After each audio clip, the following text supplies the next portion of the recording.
ঢাকা বিশ্ববিদ্যালয়ের ডাকসু ভিপি সাদিক কায়েমের পরে এবার তার ছোট ভাই আবু আয়াজ চট্টগ্রাম বিশ্ববিদ্যালয়ের কেন্দ্রীয় ছাত্র সংসদ নির্বাচনে বিজয়ী হয়েছেন। সোহরাওয়ার্দী হল ছাত্র সংসদের কার্যনির্বাহী সদস্য পদে জয়ী হন আয়াজ। তিনি চট্টগ্রাম বিশ্ববিদ্যালয়ের আরবি বিভাগের দ্বিতীয় বর্ষের ছাত্র এবং সোহরাওয়ার্দী হল শাখা ছাত্র শিবিরের প্রকাশনা সম্পাদক। ওই হলেরই তিনি আবাসিক শিক্ষার্থী। পারিবারিকভাবে তারা খাগড়াছড়ি সদর উপজেলার নয়নপুর গ্রামের বাসিন্দা হলেও আয়াজ ও সাদিকের পৈতৃক ঠিকানা চট্টগ্রামের সাতকানিয়া উপজেলায়। তাদের বাবা ছিলেন কাপড়ের ব্যবসায়ী। ৪০ বছর আগে ব্যবসার প্রয়োজনে পরিবার সহ স্থায়ী হন খাগড়াছড়িতে। আবু আয়াজ সাদিক কায়েমের একমাত্র ছোট ভাই। পরিবারে আরও রয়েছেন ৩ বোন।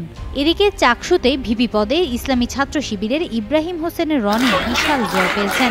আর জিএস পদেও বড় ব্যবধানে জয় পেয়েছেন শিবিরের হয়ে সাইদ বিন হাবিব। ছাত্রদলের তৌফিক এজিএস পদে জয় পেয়েছেন। ২৬টি পদের মধ্যে ২৪টিতেই জয় পেয়েছে ছাত্র শিবিরের মনোনীত প্রার্থীরা।